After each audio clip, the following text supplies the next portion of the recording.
Hello and welcome to Book Review on Trust TV. Now on the show, we talk with African and international authors. We review books and adaptations while inspiring, especially the younger generation, into inculcating the habit of book reading.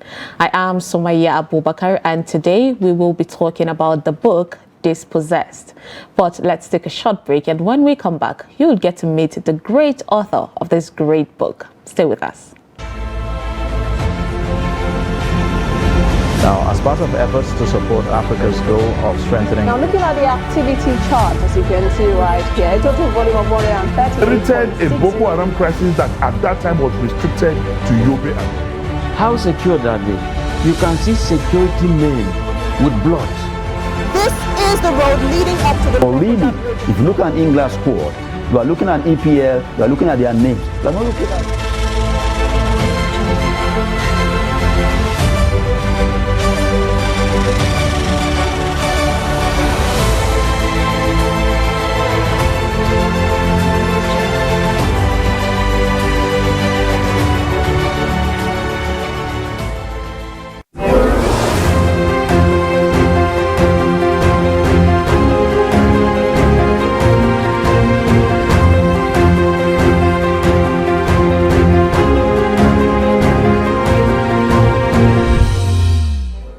Welcome back to Book Review on Trust TV. Now, when you read every day, you stimulate your mental activity. As per a study, one of prime benefits of reading books is slowing down mental disorders such as Alzheimer's and dementia.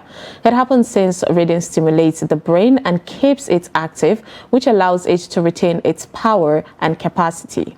Book also carries a lot of information and emotions that can make us heal from trauma, a bad experience, and an emotional loss. Well, our guest for today will tell us more about that. She is a principal partner, Quest Crew Limited, lead tutor, Seven Figure Academy, and a founder of the Purple Network for Muslima. She is a life transition coach, grief recovery counselor, and author, trainer, and humanitarian. She's the lead coach at the Bashirat Abdul Wahab Coaching, a subsidiary of Quest Crew Limited, which is a solution and empathy-driven coaching and consulting outfit based in Abuja. She is a published author of bestsellers, different books. Popularly called Coach Bashi is Bashirat Abdul Wahab. Welcome, Bashirat. Thank you for joining us on Book Review today. Thank you, Sumaya, for having me. Okay, so let's talk about the book Dispossessed. Why that name, though? Let's start from there before we talk about the content of the book. Why the title? We all know how powerful the title of a book can make the book more catchy and marketable. Yes, I think the title Dispossessed came to me. It's been a long time, and the title was with me for a very long time. And I remember I was writing the book, and I actually got like halfway or more than halfway through it, and then I dumped it. I got another book idea, so I left the manuscript and went on to write another book, published it, and then came back to Dispossessed. Again, came back when I was really ready. But again, Dispossessed, of course, seems to be, for me, the apt title for the book. Again, I'd had to research about the topic that I was writing about, and also about the books that were already written about it. And of course, I needed to be very careful about not replicating, a book or a title that had been written before. But most importantly, it's not just about replicating the title. It's actually about replicating, it's about not replicating what has been done before. Again, people would ask, what's new, what's different? Why should I pick your book, or what's in it for me? Why should I read it? So, yes, that's the title came because, I wanted something, a name that kind of covers, all encompasses what the book is all about. And that's it. So, I went on my research and I got the inspiration, and yes, we have this process. Interesting. Okay, so now tell us, what inspired this book, because you've written a lot of books, and before we even go back to list out some of the books that you have published, what inspired this particular book? Was it a journey that started somewhere to get to the point of you saying, okay, I've gotten to a point where I feel like Dispossessed should be told, you know, it should be published for people to read this? Yes, there's so many, a lot of paths taken and so much journey. Personally, because I have experienced several losses and grief myself, so much trauma in the past, I've been dispossessed myself, to say, basically. So I've been dispossessed of so many things, but most importantly, so many important people in my life. And so this dispossession at some point had weighed me down, made me to become severely depressed, traumatized. But at some point I realized I needed to repossess my life. And that is why, you know, I'm currently trying to do as much as I can to help other people repossess their life. You know, grief can throw you off balance, right? So basically, it was my own journey through the series of losses that I had experienced, you know, and the different peculiar grief experiences that I've had. But most importantly, it's not just about me. You know, as you would learn in the book, you know, the stories that come up are not even actually just about me. I'd already written a book which actually kind of captures my own experience with losses and grief in detail and how I was able to, you know, overcome. But it wasn't meant to be about me. It was meant to be about other people's journey as well. So I wanted to honor other people's journey through different kind of losses and how they were able to, you know, move forward with life despite all that they went through. Okay, so tell the viewers now, for everyone thinking of, you know, going to a bookstore, say to pick Dispossessed, what should they expect? Why should they? Give them reason why they should pick this book. What does it entail? And what do you think, what are you hopeful for, say, when somebody pick your book, at the end of the day, it will be a take home, something that they will gain from it? Yes. For me, one of the major reasons, again, why this book exists is because for everything that I go through, a major life stress experience in my life, I want to make meaning of it. And when I make meaning of it, I feel like I need to share that with the world. Because I look around when I say, oh, A seems to be going through same or similar, oh, B seems to be going through something quite similar, it means there is a need for that, right? And so when you say, why should anybody pick my book, or why should they even want to read it? It's because, you know, the book talks about what affects us all. It talks about losses, and then it talks about grief and bereavement, and it talks about how you can heal from that. And grief affects us all. Nobody is immune from that. Whether it is the loss of a loved one, or the loss of a pet, or the loss of virginity as a result of rape, or the loss of your sense of worth and dignity as a result of a terminal illness, or the loss of property and the means of livelihood. You know, loss affects us all in different kind of ways. And so it's a book that everybody would find useful at some point in their life. Maybe not exactly now, you're not going through any particular loss, but maybe sometime soon. Or maybe you've been through one and you're still, you know, struggling to swim in the tidal waves of grief. Then, you know, this is a book you might want to lay your hands on to read. Okay, so dip from the book, I get to read, you know, some parts of the books, and even though I haven't had time, and I think it's something that I want to read, because like you said, at any point or at some point in your life, there is something that you lost, and you might think that you're over it, but then any little trigger could actually put you back there, and then you start reacting harshly to people out there. It's like you venting. So it's better for you to heal. So from the stories I read, from the pages that I flipped through, I saw names, you know, of people sharing their own experiences. Was that something that you just decided to do based on you heard the story, or was it like on a personal level with these people, you know, telling them that, asking them if something like this could be published? And those names, are they real? Because there's like a lot of full names there. Oh yeah, some of them real, some of them not real, and some of them carry no names at all. When you look at the book, you would realize that there are several stories, and for every type of loss that I had written about in the book, it is backed by somebody's experience, real life experience. Every of the story that you read, I got sought the consent of the people who had been through that experience to actually, before I shared, you know, they actually wrote out. You'd see some of them are kind of in quotation marks, you know, they actually, you know, some of them said it, and then I had to kind of quote them verbatim at some point, you know, kind of paraphrase. But you would see that they were speaking, or they all, you know, contributed to the book from their heart, and it was actually willingly and with consent. But why did you think that, you know, bringing in people's story in this book would help others? Is that the intent, you know, to put in other people's story to motivate people to speak out, or to tell people that you're not the only one going through this? What was the main intent behind this? Okay, the intent behind this is that I felt like, you know, for me, I've owned my own story. I have, and I talk about it anywhere, on stages where there's so many people, on TEDx stages, everywhere.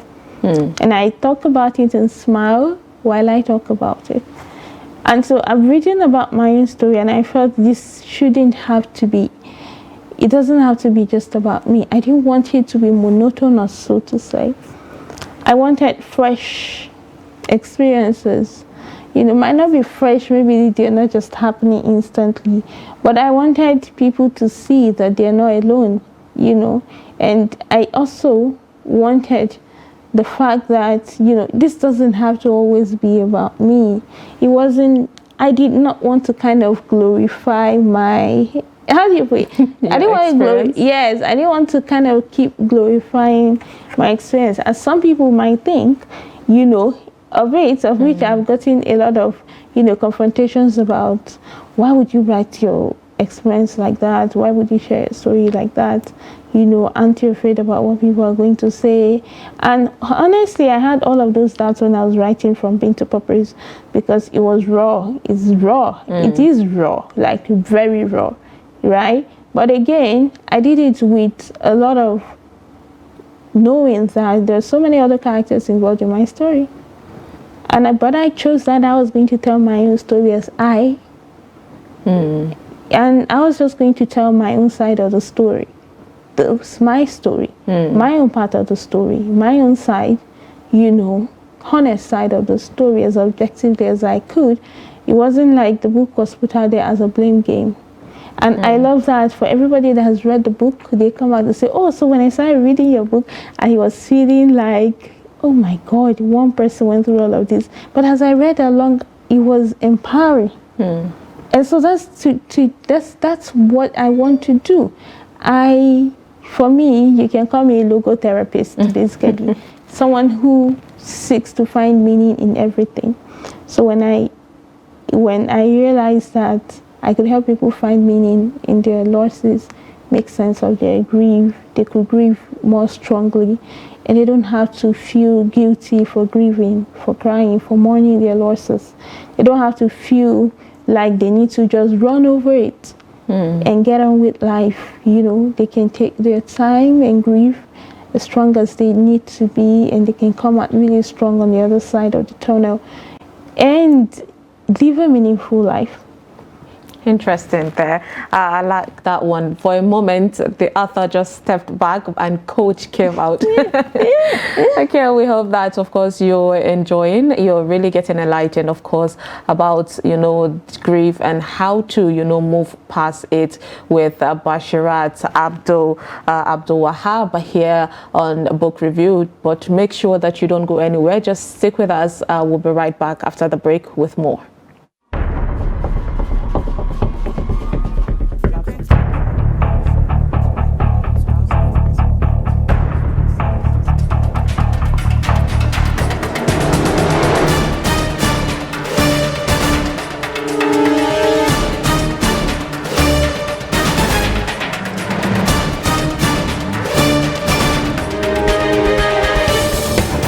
That's great. You can see that.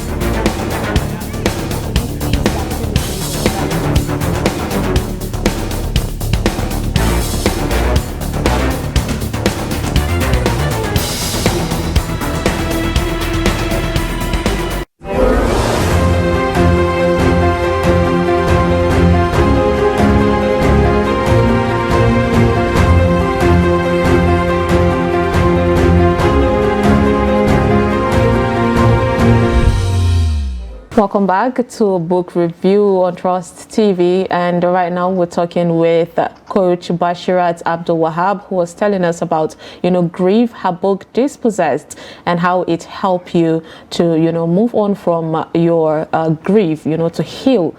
So Bashirat, you talked about, people coming for you, telling you not to share, you're being too explosive, like you're bringing all your worries out there, and it makes you vulnerable in the eyes of the world. And when it comes to society here in Africa, and then we map it down, we bring it slower, we bring Nigeria, and then we come closer.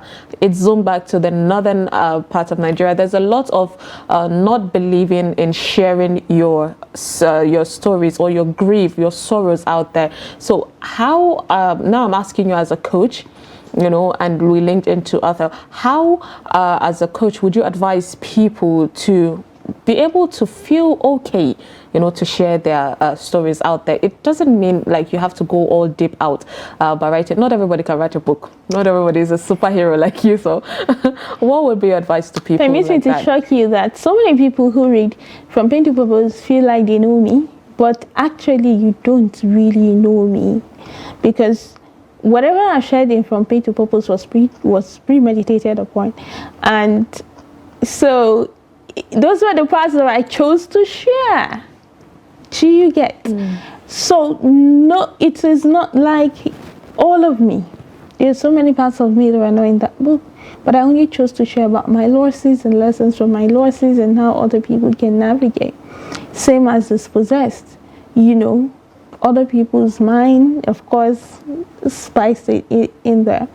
But when you look at the kind of society where we live in, you have people talking you out of grief, talking you out of your loss.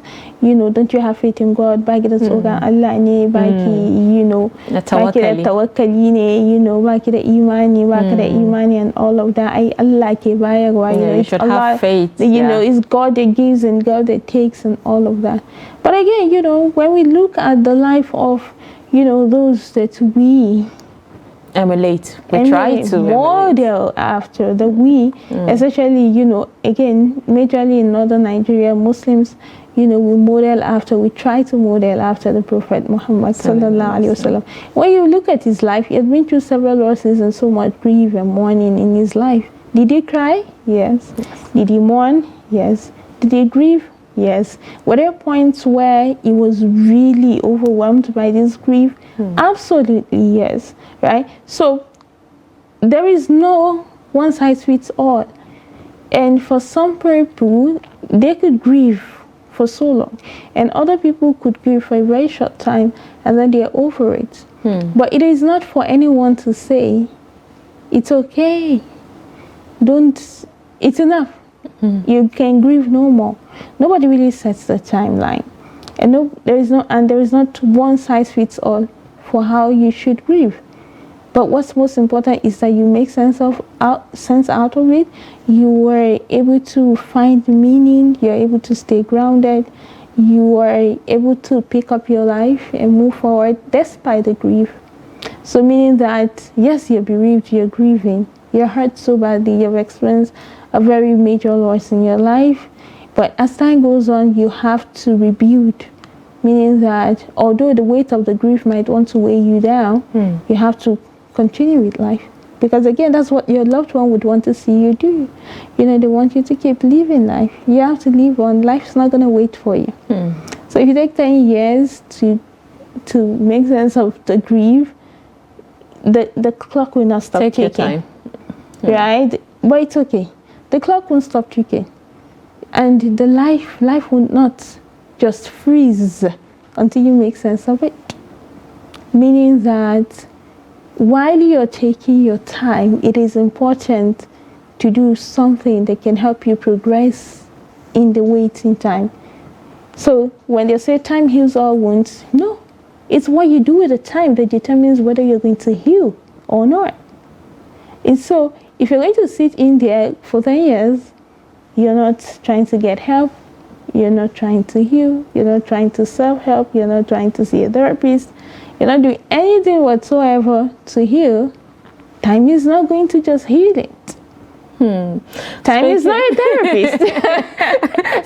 Speaking about therapists now, your book would help someone that is more of an introvert, someone that perhaps could self-heal, but there are other people that need someone they can talk to, and they don't want to talk to people that they already know because of fear of judgment. So do you have any other, like, say, another way for someone to, vent out, talk, and relate with other people? Yes, absolutely. In so many ways. One of them is we have a community called the Grief Recovery Support Circle, where anybody is free. Everybody is free to come.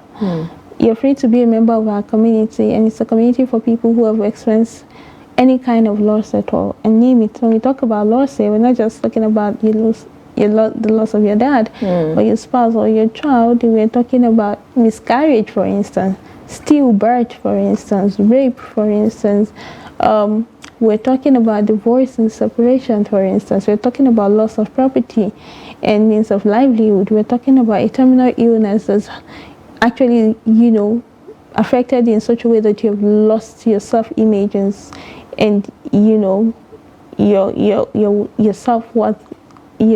So that's what we're talking about. And so everybody is welcome. And that's one way, people come, and it's a safe place for you to talk about it, without anybody judging you, and get group therapy.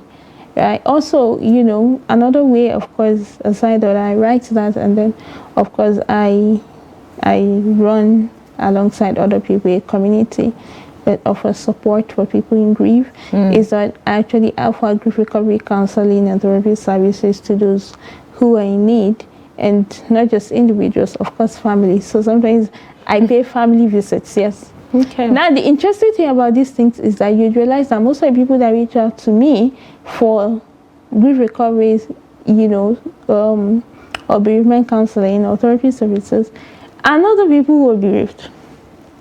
Because, yes, because the person who is bereaved is drowning, doesn't really know they need help at that time. They're usually their support system, a friend, a close relative, a family member. Somebody just realizes that I think this person needs to talk to a professional.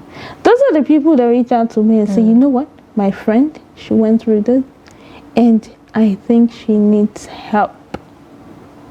Right? And I say, okay, is she willing to talk to a professional? And they say yes. And I say, okay, bring that person along. That's a great thing. That's why it is said that you should always have good loved ones around you, friends that can take care of you in case in your deep need. Okay, Bashirat, can right now give the viewers a tease of of what they should expect in this book. What's your favorite page? Say, open it and read something for us that people can be able to relate with, of course. I think every part of those is favorite for me. So have you made it's so important, but I think that yes, talking, I will just speak bit and share again, the process, talking about awareness and on grief, and of course, something that actually relates to Nigeria. Okay. Right?